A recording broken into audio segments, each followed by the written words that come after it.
Hello, everyone. I'm Vishal Krishna, and I am the host of the TheUpstreamLife.com podcast. Today, we're going to be talking to an entrepreneur who has helped brands transform themselves with data. In his 7-year journey as founder of Simple CRM, Indranil Fouquet has seen businesses use the power of data to scale up their lead management, contact center automation, digital marketing, and he uses the power of AI for predictive analytics in his company. Right? The word and the world as per se, we say that data has changed everything. The word AI is very powerful. It has changed digital experiences, and digital experiences have become the core of any service offering, and retaining customers has become a dynamic affair. Many brands have to change in the post pandemic era, and a good CRM is the heart of everything. What is a good CRM? A good CRM tracks and manages data effectively. It creates customized marketing through data collected. It converts website and app traffic by classifying buyers. Why is all this important? It leads to acquiring the customer. And with the customer staying loyal to you, cash begins to grow for you and your business becomes stronger.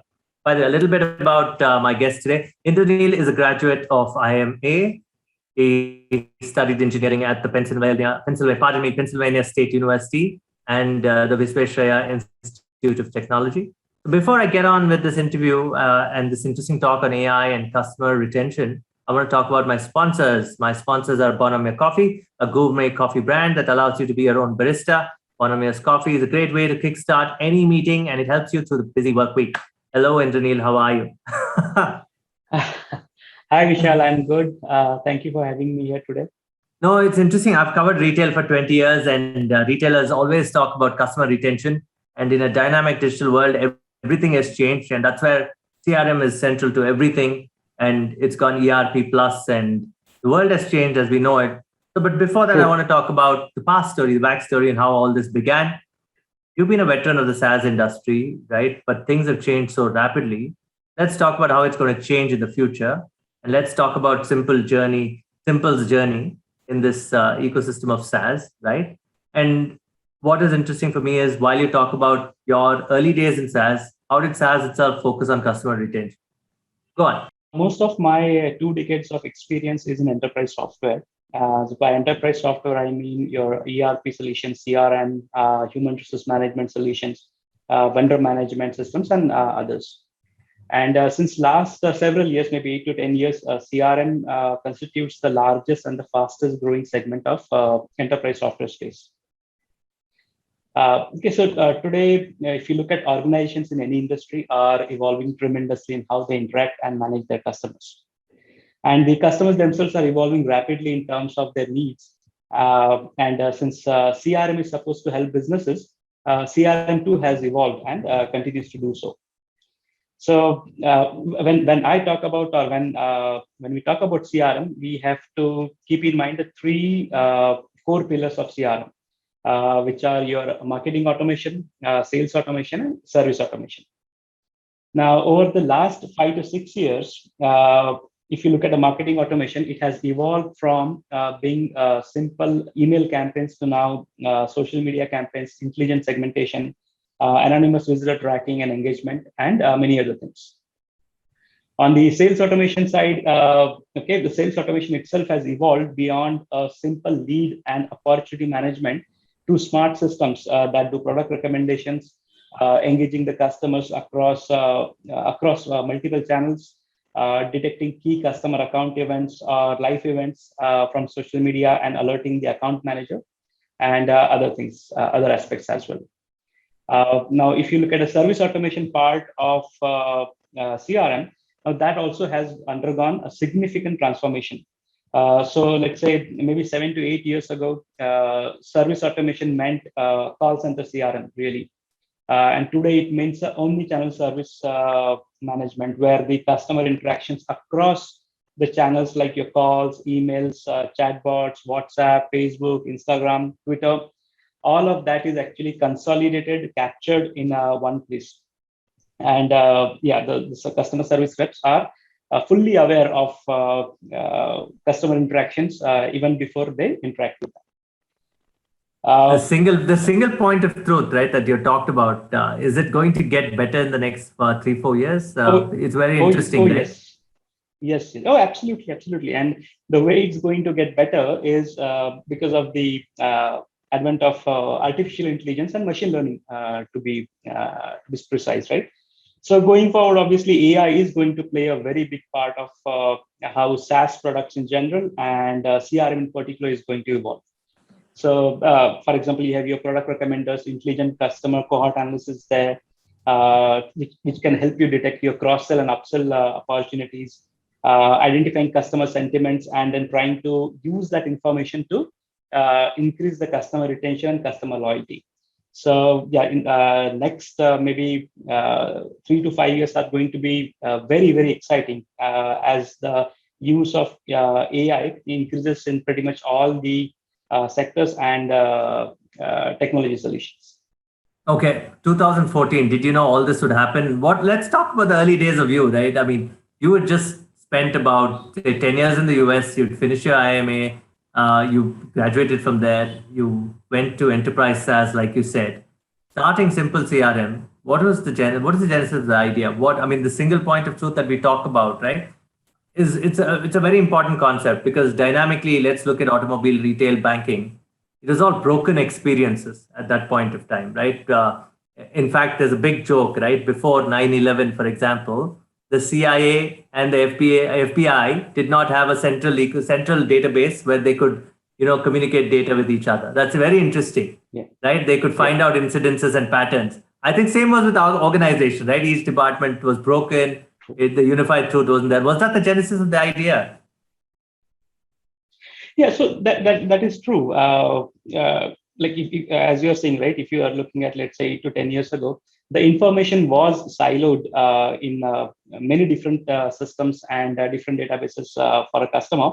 And let's say a CIO or any CEO would not get end-to-end information or end-to-end data about a customer in a single view.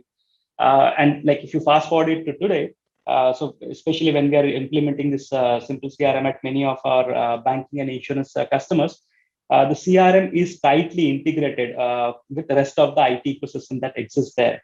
So, for example, we have a concept of Customer 360 in Simple CRM, which actually pulls information from 8 to 10 different systems and presents it in one view to the user.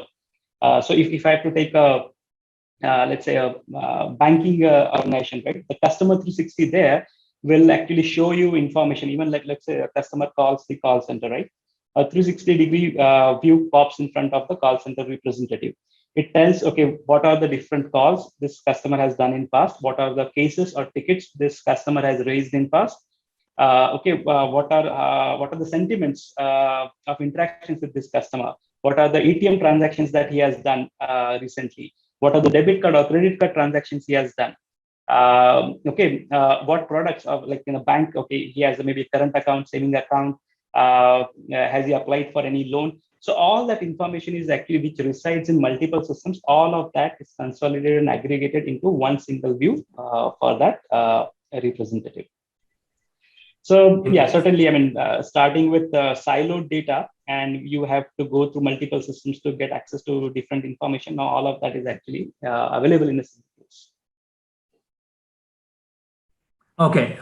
Why does this interest you? I'm curious to know. Is it because at its heart, I mean, you've realized that, brands were going towards a single point, but you're also an engineer, right?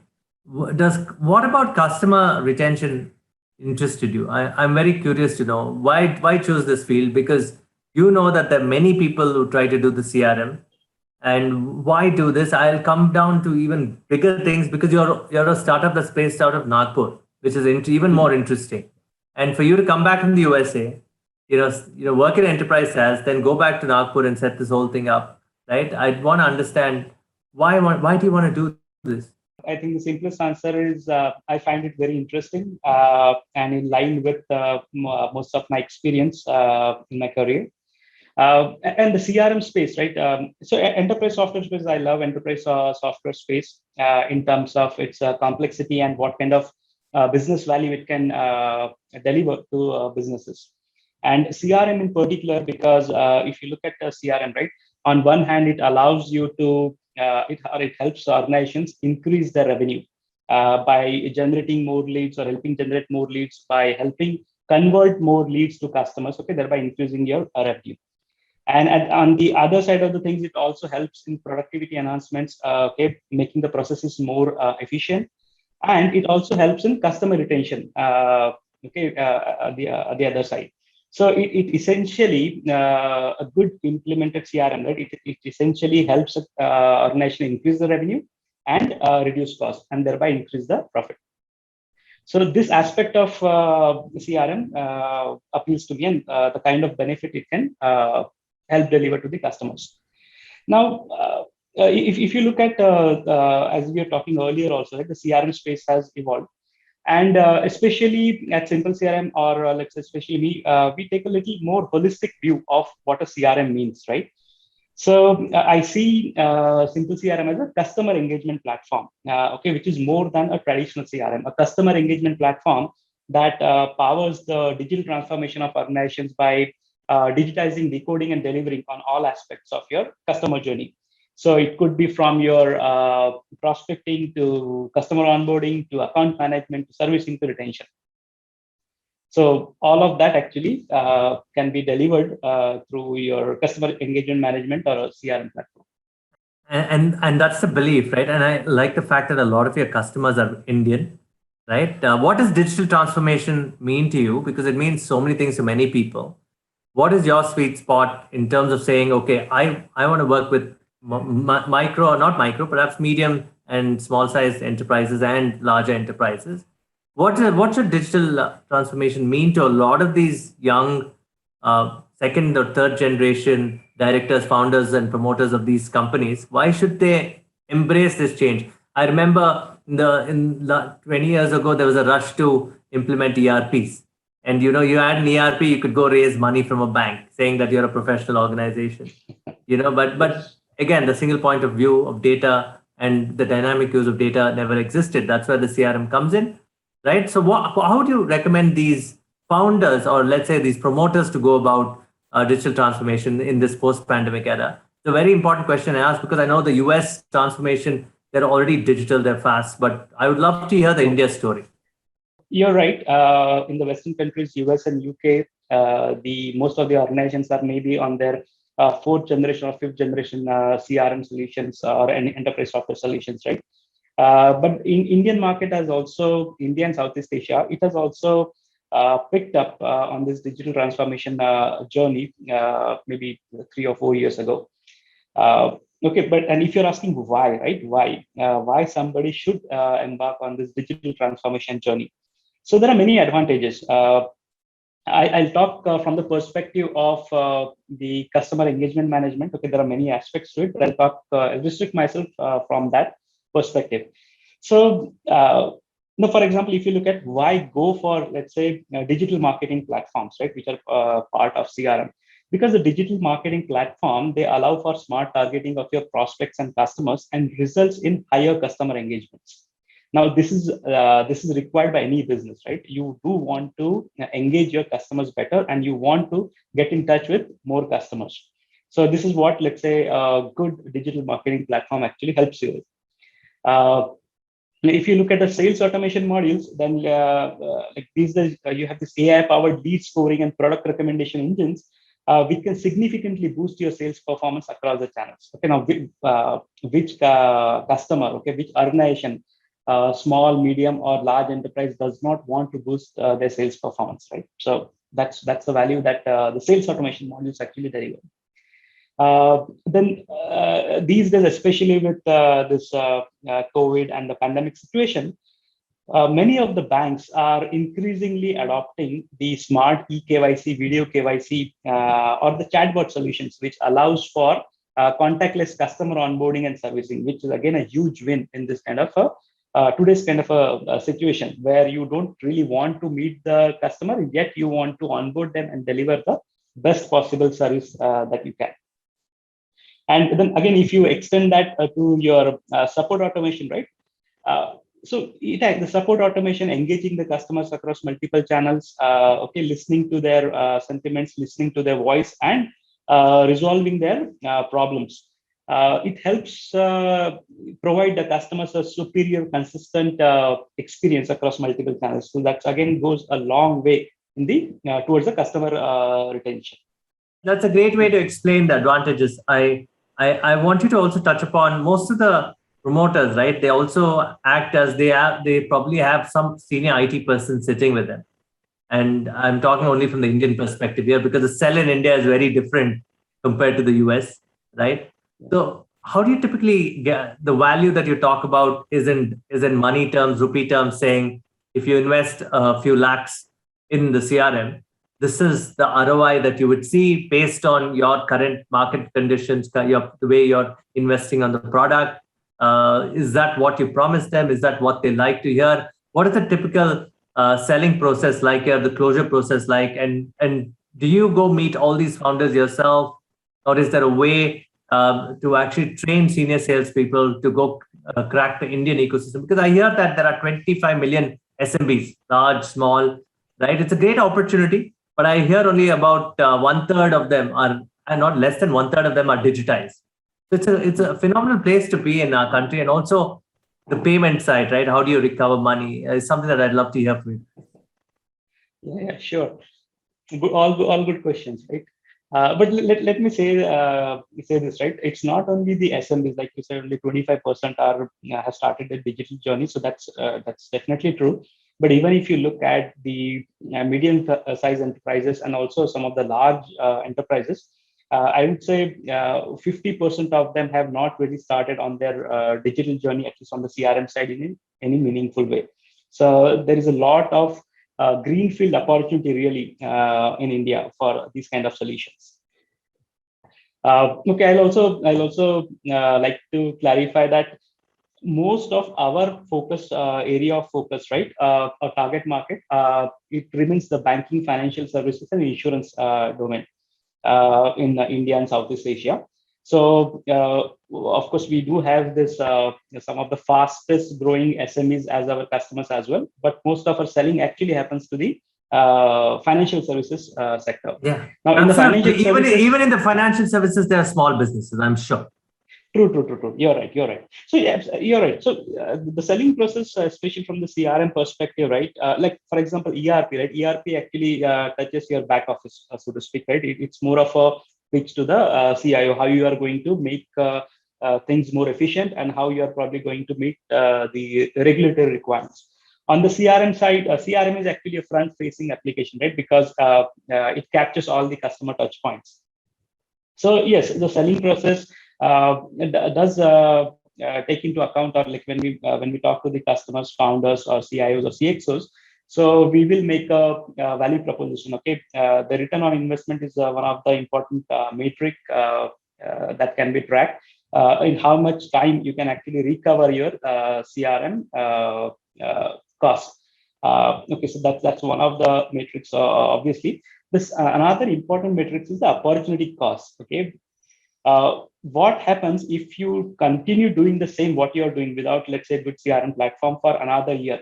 Okay, what is the opportunity cost of that? Okay, versus you actually taking on or going on to a digital transformation journey today. Okay, what kind of opportunities will it allow you to address by getting this kind of platform? So that's another opportunity cost wise is another kind of a I'll not say sales pitch, but a discussion point that actually comes. So ROI is there. I'm glad you said discussion, because most of today's conversations aren't on a sell, but on a conversation around how can we transform yourself, right? Why is the word transformation important, Indranil? Why is it important today? Because like you said, it's not a sales. It's not sales. It's not selling. It's, people, you're right. When you say sales, people think, oh, it's just having a transaction. But it's mostly transformation, that people like conversations. Do you keep it to that? Correct. Yeah, of course. Yeah. So it's really I would say a discussion, consulting kind of a discovery kind of a engagement with the customers. Okay, we jointly discover with the customer. Okay, what are the pain points in their current business processes, and how a CRM could solve those pain points. So it's more of a discussion really. And if you look at this enterprise software, especially CRM, right? It's a high touch engagement, right? It's not like a commodity product that only, let's say, procurement team will get involved in purchase, which typically happens with ERPs. But CRM, it's a high touch engagement. Okay, the value has to be discussed. The requirements have to be discovered. The gaps have to be discovered, and then we have to basically consult our customers. How does the CRM will, or how will the CRM help plug those gaps? Okay, here's an interesting question to you. While you plug all those gaps, do you have to have a technology conversation with these people? Do you say, okay, it's a front-facing product, which is, SaaS-based, it's cloud-based. Do people still like the enterprise kind of solution, or do they like easy-to-use cloud-based solutions? And do they understand the open API economy? Interesting question. Okay, so actually, we actually play both sides of that equation, and by that, what I mean is, our solution, Simple CRM, actually, of course, it's a SaaS solution, and there are many customers who are actually using Simple CRM on our cloud, which is AWS, by the way. But Simple CRM can also be deployed on the customer's own cloud, private cloud as well. So we have some customers in the insurance sector who says, okay, we don't necessarily want to go on your cloud. We already have invested into our private cloud. Can you deploy it there? So I say, yeah, fine, no problem. You can deploy Simple CRM on your private cloud. So that is there. So yes, see, and then there is another subset of customers, especially in the banking sector, right, and Southeast Asia. You will find very, very few banks in Southeast Asia who actually are using CRM on a cloud. There are very, very far and few in between. Most of the banks, it's a perception issue. Okay, for most of the banks, the data has to reside in their premises, and most of the banks, they use CRM as a on-premise deployed CRM. So fortunately for us, because of the way Simple CRM has been architected, it can also be deployed on customer premises. So we have customers on our cloud, we have customers who are using Simple CRM on their cloud, and we also have customers who are deploying it on their premises. So that said, so if you're asking, do customers need to go on premise? So personally, I feel that's not required, because the kind of scalability and security that a cloud environment provides these days, right? Your AWS, Google, IBM software, Azure. So it's really difficult to mimic that level of scalability and security measures in place on your own premises. So I feel it's more of a perception issue. Okay, data should reside in my premises, but I think it's more secure, it's more scalable if it's actually on a cloud platform.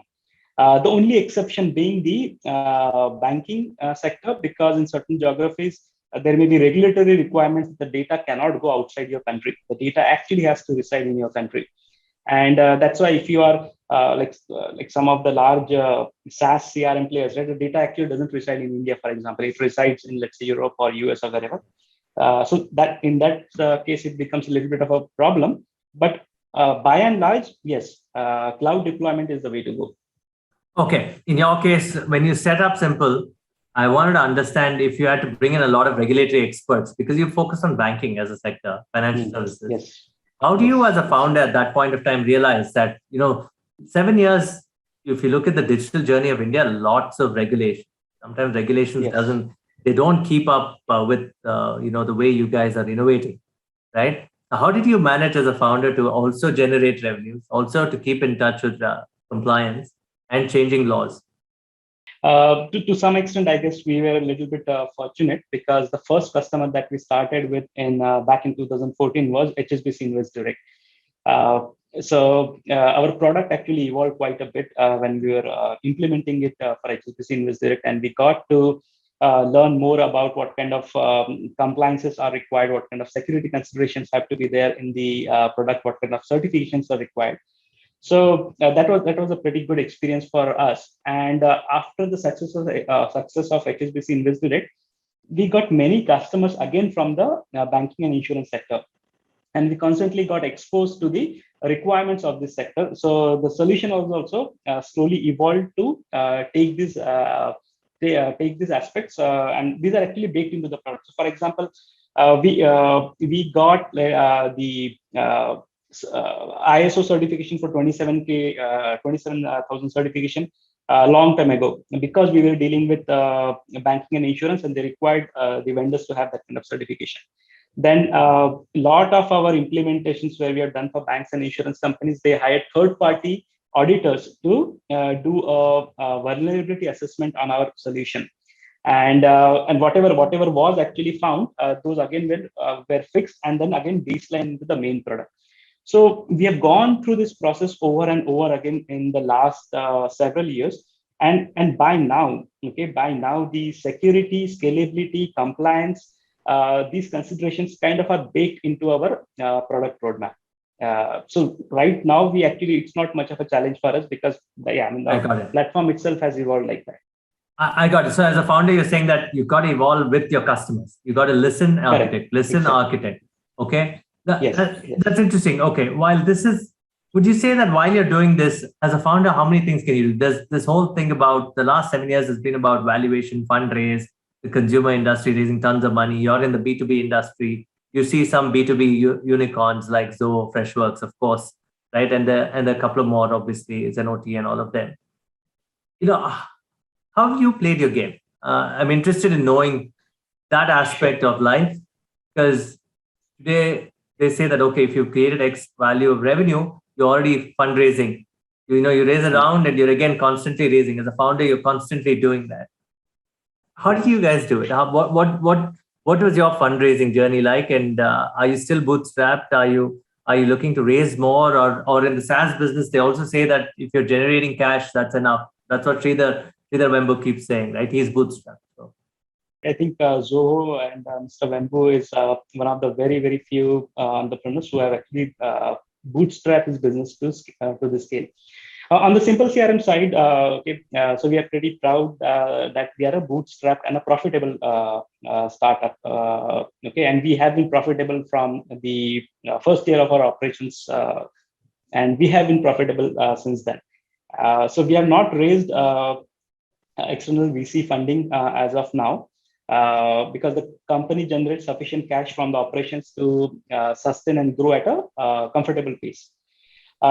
But like you said, right, there are many organizations which are actually raising cash. So as an organization, we always keep an open mind to consider strategic partner investors who may help us achieve further scale, right, by bringing in a combination of industry connects, growth insights, and funds.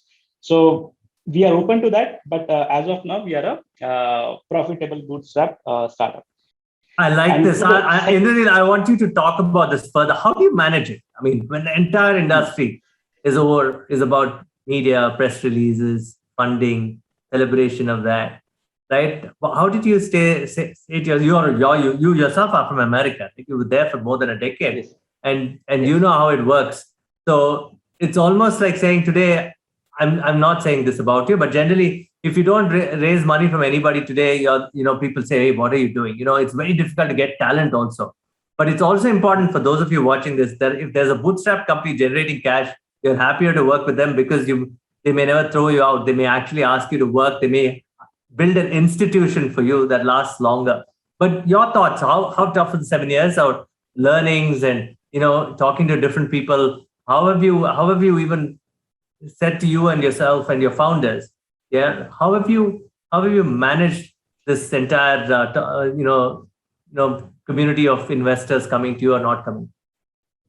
Sure. So we have been approached by investors along our journey, so we didn't have a good match. We were not only looking for money, right? We were looking for somebody with the right, their interests are aligned with where we want to take Simple CRM, and there are many aspects actually that come in, right? So it's not only about money. But if I have to answer your first question, right? So how have we kept Simple CRM profitable? It was tough. It was really tough. But I can break it into two parts. Okay, one is basically the intent of what you want to do, and the second part is the process. Now, as to the intent, right? So although I did study and work in US for close to a decade, I grew up in a middle class family in India, and that placed a high value on fiscal discipline. So when I started Simple CRM, I already had sufficient industry experience, and along with some certain savings. So I started Simple CRM utilizing my own experience and funds. And from the beginning, the focus was to build a profitable, debt-free business and delay the external funding as much as possible. So that was always the intent when we started Simple CRM. And in terms of the process, how we what actually helped us to achieve that stage, right? So we have basically we over the several years we have established and followed templatized development procedures, okay, that allow for rapid error-free and repeatable operations. So this allows us to deliver more at a lower cost. Then, like internally, right, we believe in that doctrine, right? Do it right the first time, every time.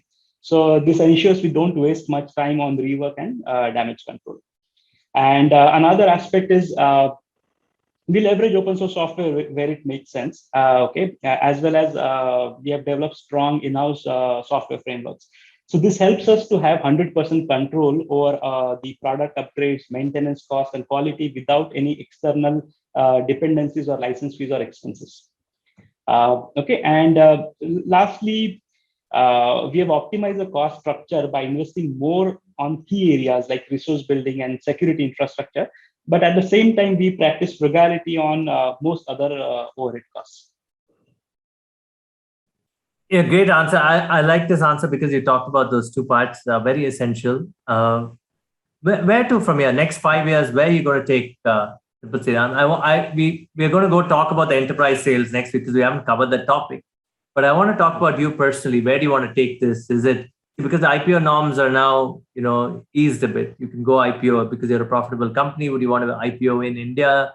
Or would you say that, look, India will be a development center? You have a development center in Nagpur. Hyderabad is the second one, I think. And then you can also IPO in Singapore if you want to. How do you want to unlock value for yourself as an entrepreneur? We are yet like there are some yet few years before we even think of a IPO. So that will be a goal for later.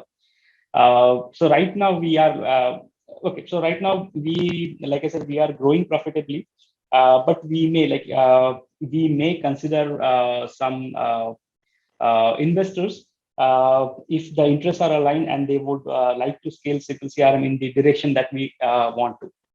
So okay. That's from the scalability side of it.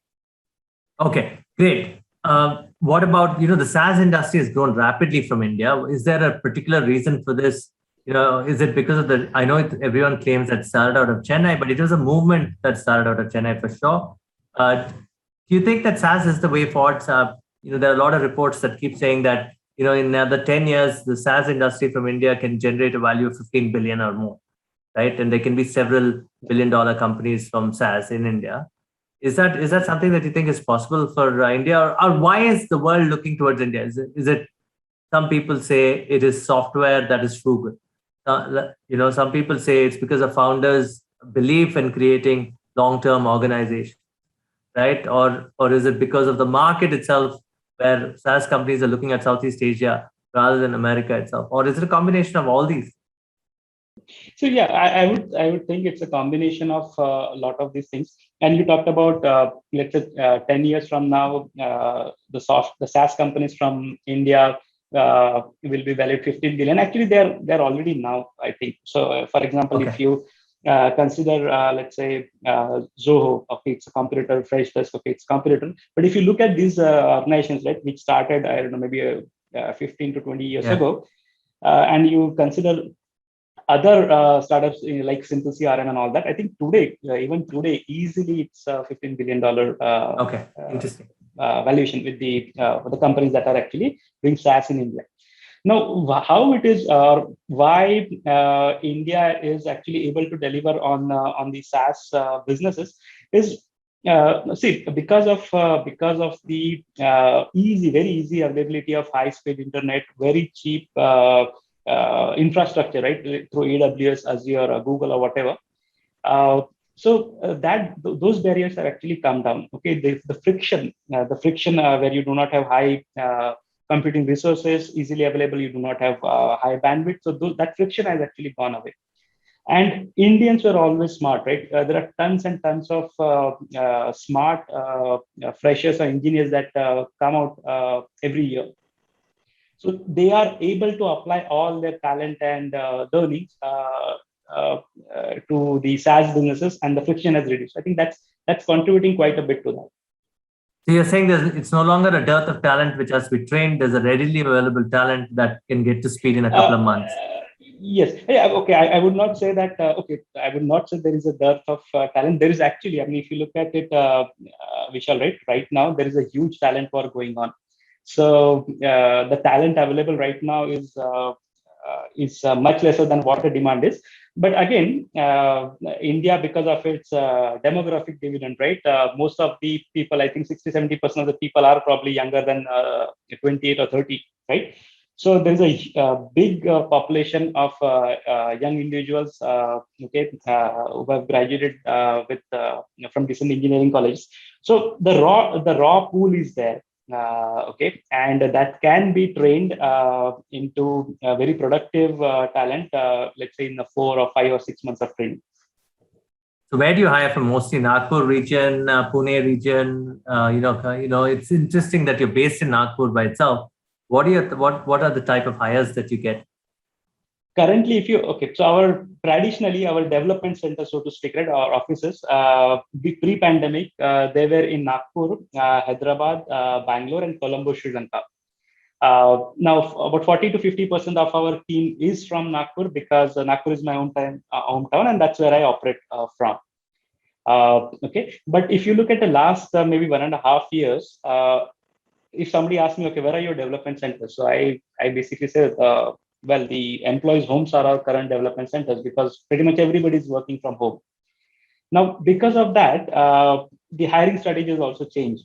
So while most of the people continue to be hired from Nagpur, because there are a lot of engineering colleges in Nagpur, and there is a good availability of talent here. But now, since we are allowing, or everybody is allowing people to work from home, the location has actually not remained, has not become a barrier now. So we are actually now hiring all across India, and also, let's say, in Sri Lanka. So wherever the talent is, okay, we are hiring, and basically people are working from home now. I want to cover the aspects which we haven't covered, which would be, I think, many of our young founders would want to understand, how do you do enterprise sales? Yes, we can do the long tail SaaS with digital marketing. Is enterprise SaaS a different animal? How do you talk to a CTO, CIO? Is it very difficult? Because they are, how do you get to the top layer or the top cream of the decision makers in a company? I need some information there on how you cracked it. Is there a process to it? And when you spend time with the top CTO or CIO in a company, how much time does he or she give you to say that, okay, this is the value the product can give them? Sure. If you are like, it takes practice, obviously, but if you're able to pitch or convince that by spending, let's say, 1 rupee on my product, you will be able to get 4 or 5 times that, or actually more in returns. So that's always a good place to start.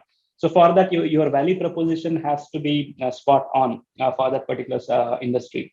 And see, any CXO, right, be it CIO or CEO or CMO or whoever, or business head. So if you are able to showcase the value, okay, what are they going to get when they take your solution? Now, I think it's not a tough sell after that. So that's one. Now, how do we get in front of the CXOs? Now, given that most of our customers are actually in the mid-size to large enterprise segment. So since I myself have about close to 2 decades of experience, so I have developed contacts by this time. But there's one more successful strategy that we have followed, and that's through partners. So right now, we have IBM India as one of our partners, EbixCash Solutions as one of our partners, Connect Business Group as one of our partners. So we have established partnerships with them. And when they are going and meeting their customers and deploying their solutions, they are also educating them about Simple CRM and how Simple CRM can actually transform their business. So we are also getting in front of the CXOs of large enterprises or banks or insurance companies through our partners as well. Oh, so the partners. So you have a channel strategy here. You have to do it with partners Yes, for correct. enterprise sales. Yes. So Yeah, any. Okay, go on. Pardon me. Go on. yeah, it's a mix basically. So it's a mix of partner-based sales and direct sales, but it's a mix. Okay, so what is the optimal mix when you're a founder, when you're only 18 months old? Would you say try more digital, try the smaller companies first, but would I choose, say enterprise sales? You think I better go with the channel or should I reach out direct? Okay, I guess it to a large extent depends on the on that individual specific circumstances and the business model as well. So I don't think there is a good one answer that will fit all here. Okay, As to the like, if you're asking if you're let's say just starting your enterprise software business now, do you go for and develop something for SMEs or you go and develop something for large enterprises? So it totally depends, really. Right now, if you take an example of Zoho, right? The model is actually SME based, SME focused, and it has grown beautifully. Okay, the value proposition appeals to SMEs, and that also works. Whereas in some other cases like Simple CRM, our value proposition and our focus is more on the mid-sized to large enterprises, and that too in the BFSI space. And our value proposition has developed for that particular target market. So yeah, it depends. It depends what problem you want to solve for what industry. And if the okay. problem is big and you have a solution to solve that problem, it doesn't really matter where you start. And how do you choose your own verified channels? Because you're going to a lot of these banking institutions. These channels are established channels, or do you create channels? Because covering retail, I know that for you to create a channel, you spend money on an entrepreneur who can distribute or talk about your product and sell it to a client. Is it similar? Our channel partners right now, I mean, these are really large enterprises. Like I was talking about IBM India or Edix Cash Solutions, right? They already have presence in Absolutely. many large organizations in India. So yeah, so since we are kind of partnering with them, we get to some extent we get this automatic coverage to the customers. So it's interesting. So you're saying go to verified partners if you're a founder. Yes. And Yeah. that's a list that's available where on LinkedIn you get it through LinkedIn Sales Navigator. How does that work? Yeah, you can get it on LinkedIn. And even before that, right? First of all, you need to have a kick-ass product. Okay, you need to have a really, really, really solid product. Okay, that's only when you will be able to convince these partners, especially if the partners are larger than you, right? Yeah, absolutely. If they see a solid product solving a solid problem, okay, it's actually not difficult to find partners. You don't really have to go and do a lot of shopping. Your network actually itself generates that. People talk, right? Yeah, this is a great product, solves this problem, and people talk, and that's actually how you can actually Okay. get your partners as well. That's something that most the product guy, the founders or product guys forget, right? Sales becomes a difficult process for them, right? So you're saying that build a great product, but also parallelly understand, go and talk to these channel partners, these large companies. It can be the SIs like Infosys, Wipro also, right? Talk about the value Totally. prop, right? Is that a good thing Yeah. to do? Yes. Yeah. Of course. I mean, sales is obviously very important. But the first step, right? First step for any new business is the solid product. What are we going to sell, right? I mean, that clarity has to be there. What is it that you are going to sell? Yeah. What is the problem that you are going to solve? Once you have that answer, okay, then basically getting a good sales team, getting, let's say, a good sales VP, then it becomes a multiplier effect for you. Okay, great answer. Now I want to talk about the fact that you said that you also studied AI recently, right? As recently as 2 3 years ago. Why is AI? It was a buzzword in 2015, 16. It went into chatbots and some kind of simple AI. Uh, it's evolving rapidly with the way we use our smartphones. There's a lot of data being churned and it's dynamic, right? So I want to understand how is AI transforming businesses and why should brands, use CRM to use AI also? Because I've also read that failure to have a good CRM can be costly. People lose market share, their shareholder losses, lawsuits, right? There's a negative brand perception and everything on such. I'm combining the two, AI and a Sure. bad CRM. Sure. So let me address the first part. Okay, why is AI important, right? So today, like AI, I mean, specifically machine learning, right? When we talk about AI, It basically means machine learning aspect of AI. So it's playing a key role in all the sectors that you can think of. And it's a huge field. So I'll restrict my answer from mostly from a CRM perspective, right? From that enterprise software space. So if you look at it, machine learning or AI, it works on the premise of data. And CRM solutions are a repository of customer data. So AI plus CRM is actually a perfect marriage. And we realized this trend a few years ago, and now AI is actually kind of baked into the simple CRM product. So, for example, in service automation, right? In service automation, we have, and I was actually referring to it earlier, we have something called a sentiment analyzer, which captures customer interactions across various channels and puts a sentiment score on it. Now, in case it detects a negative sentiment from a customer interaction, it immediately alerts the relationship manager so that they can take a corrective action. Now, this is a very valuable, I would say, feature of AI, and which actually can have big customer retention outcomes. Now, similarly, on the marketing side, right? You can have basically intelligent customer segmentation. Now, based on the customer demographics, psychographic details, purchase history, online behavior, the AI models can automatically form customer cohorts, and then you can use this auto-formed cohorts for sending targeted and relevant information to these customers or prospects. And okay, so that's another way in which you can actually send the right message to the right customer at the right time, and that's where actually AI helps you. And then if you look from the sales side, right? So now many of the enterprise software products and CRMs have this product recommenders. A customer has purchased these products from you. What other products is he likely to purchase? So identifying those cross-sell and upsell opportunities, or next best action recommenders. So this is where your customer relationship is for this account. Okay, what is the next best action that you should be taken to further deepen that relationship? So these kind of insights are also coming from this AI-based solutions now. Okay, so why should brands focus on good CRM? That was my other question. I think in terms of why the brands should focus on good CRM, I think I have answered to a large extent the benefits of CRM.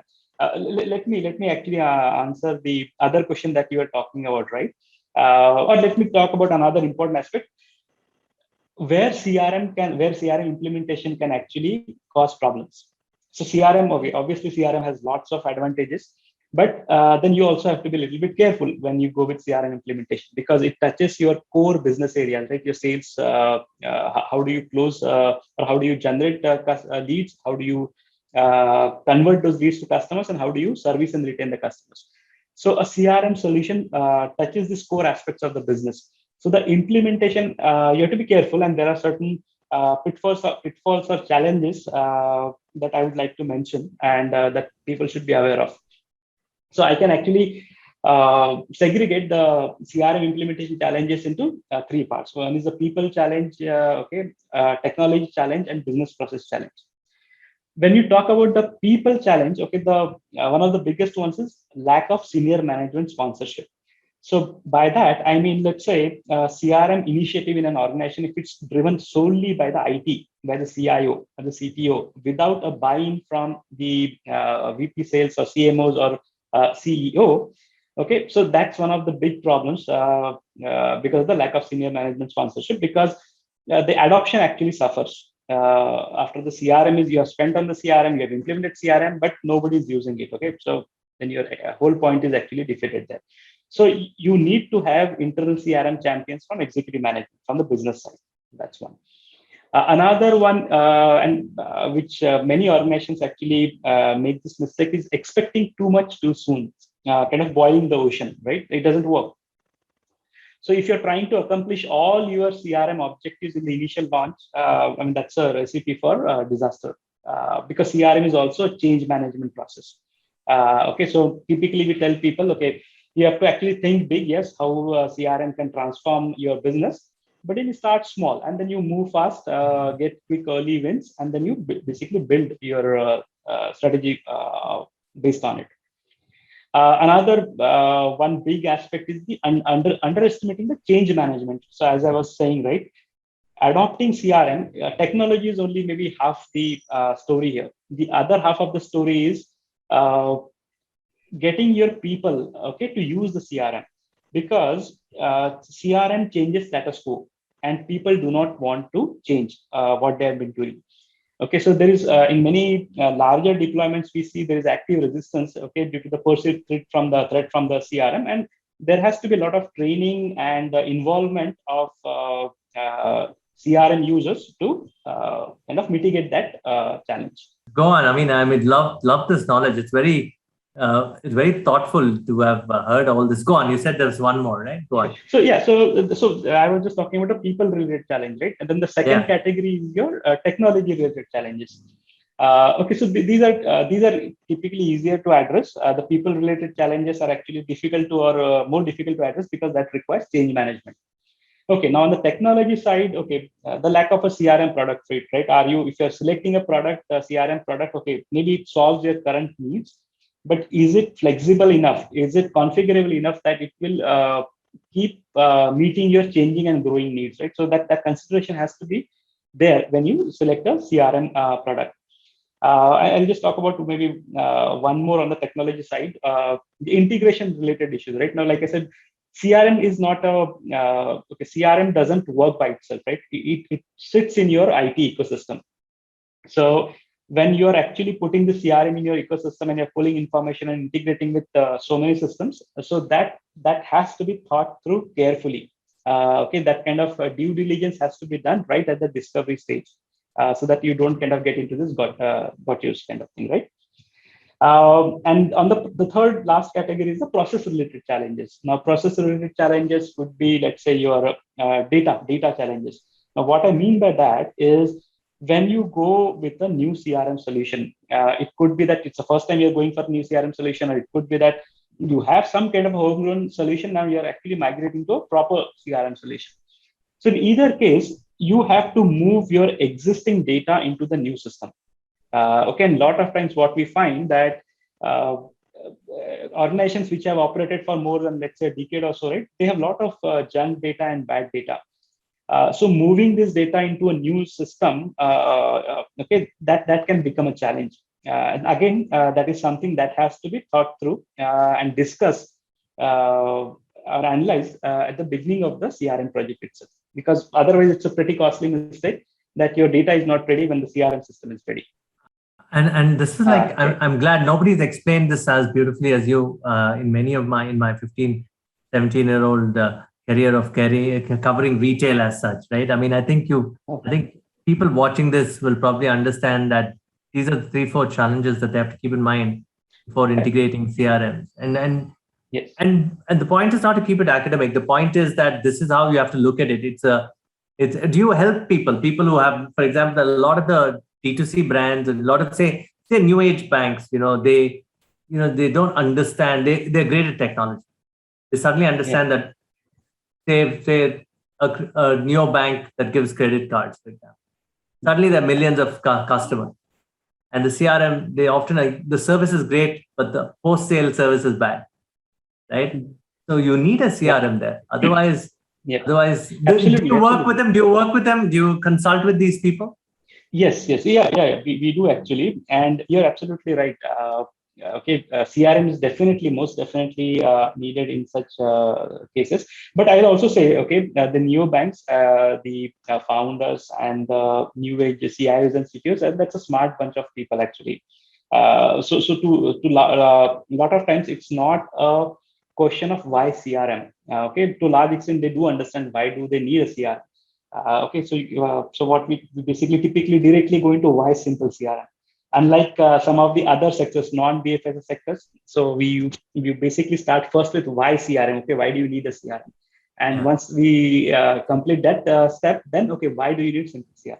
But I think most of this, the new age insurance organizations and financial service organizations, smart young people, they know why they need a CRM. Fantastic. Okay, I quickly want to know what markets are big for you. Then I have 2 personal questions before we close the show. Sure, sure. So, see, presently our target market is, like I said, banking, financial services, and insurance in Southeast Asia and Middle East. And we have strong referenceable customers in these segments. So basically, a sharp focus on Southeast Asia and Middle East markets have led us to or helped us to develop strong product orientation, localization capabilities, and deeper knowledge of this particular market need. And that's also something that we use as a differentiator when we compete with the biggest of CRM world in this market. And we have also developed deeper capabilities in banking, insurance, and financial services than sectors than most other enterprise CRMs operating in our market. So that also becomes a differentiator for us.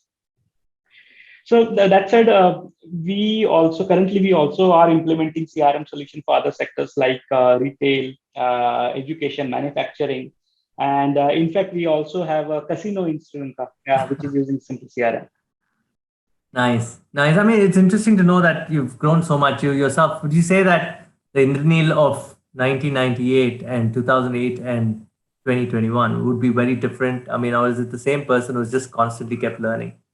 Deep philosophical question. No, obviously there has been I have not really thought of that comparison, but yeah, I mean there is a lot of difference. Right? Two decades of experience actually does that to you. So obviously, then Indranil hardships, a lot of hardships, or a lot of fun. A lot of hardships or a lot of fun. Both actually, right? So that's how life works. So both. So see, especially giving up my well-paying job in the US and wrapping all of that, getting my green card and coming back to India. And that was a major decision, right? And then after coming back to India, also leaving the job and starting something of my own. So that again has been a kind of a transformative journeys or points in my life, and you get to learn a whole lot. Of course, there are hardships when you take these kind of decisions, but you also get to learn a lot by doing this. And you get to also understand that, okay, while you, like you said, if you give up something so big in the US and come down here, right, that's a major transformation by itself. It's like starting from scratch. Did did it even play on how much time did you give yourself saying that, okay, give me 18 months, I'll make it work? Is that how you thought about Simple CRM too? That give me 18 months to your family, friends, and then I'm going to make this whole thing turn around? Or was it like, okay, this is tough for me, and you had family support in the initial days to keep you going? Yeah, okay. So the latter actually. Coming back to India, so by that time I was already married and we had kids also. So it was a family support. So your spouse has to be ready, right, to make that move, make that shift with you. So fortunately, I was fortunate in that aspect. So I always got support from my family to take whatever decisions I took. Yeah. It's a very beautiful moment, and you've been successful. I mean, bootstrapped, and I wish you all the best. But I can't let you go without asking two more questions. What's your 30-second guide to happiness in this journey of transformation? And what are the books or other things that you'd recommend for people to get better in their lives? Well, 30-second guide to happiness. I'm still searching for it. But what I'll just share what I believe, right? So I firmly believe that today is the first day of the rest of your life, right? So each day is the first day of the rest of your life. So while what you may have done before does impact your life, but you can't really change what has happened. But what you plan to do today is not only going to impact your life, but it's also in your control. So kind of don't regret what has happened or what could have been. Focus on your today and do the best you can. So I guess that's what I liked what you said. Life is like a first day every day. You wake up, it's my first day. Yeah. That's a good way to first of the rest of your life. Yes. Phenomenal. That makes it better for each day living. What books would you recommend to people who would want to be inspired by you? What books or what other sources of knowledge would they have to go through you? There are actually tons of books really. There are many. Okay. One that actually kind of comes to my mind is that there is a 7 Habits of Highly Successful People. Right. That's one of the evergreen books, and probably most of the people have already read about it. But again, I mean, if I have to recommend, right, and as an entrepreneur especially, I guess even if you're working as an employee in a company, then also it actually is relevant. So basically what I've also learned is that while it is good to learn, right, what your competitors are doing, you have to be aware of what your competitors are doing. but your ultimate competition is actually with your former self, right? So each day you try to be marginally better, more informed, and wiser than the previous day. So you actually compete with yourself, and you try to get better than your former self. So maybe, yeah, that's wonderful. I think that's very well said. I mean, that's what upstream life's all about, right? You get better with each day, and I'm sure that getting wiser is something that we all do these podcasts for. I've learned so much from you today in terms of the implementation of the CRM itself, and I hope those of you watching this get to learn something or more from Indraneel and these podcasts. We'll connect you to Indraneel if you want to. If you're any SMB watching this and if you want to get connected, more than happy to. Indraneel, on this note, all the best to Simple CRM, and I'd love to have you back on the show again soon. And sure. And your support is very important. Thank you so much. Thank you. Nice talking to you. Nice talking to you. And guys, keep in touch with us. Watch theupstreamlife.com. Watch this podcast on Spotify too. You can catch Indraneel there. If you want him to have a personal interview with you, send me all the mails and I'll curate a few and get in touch with Indraneel at his convenience. Again, Indraneel, have a great one. Bye-bye. Yep, you too. Thanks. Bye.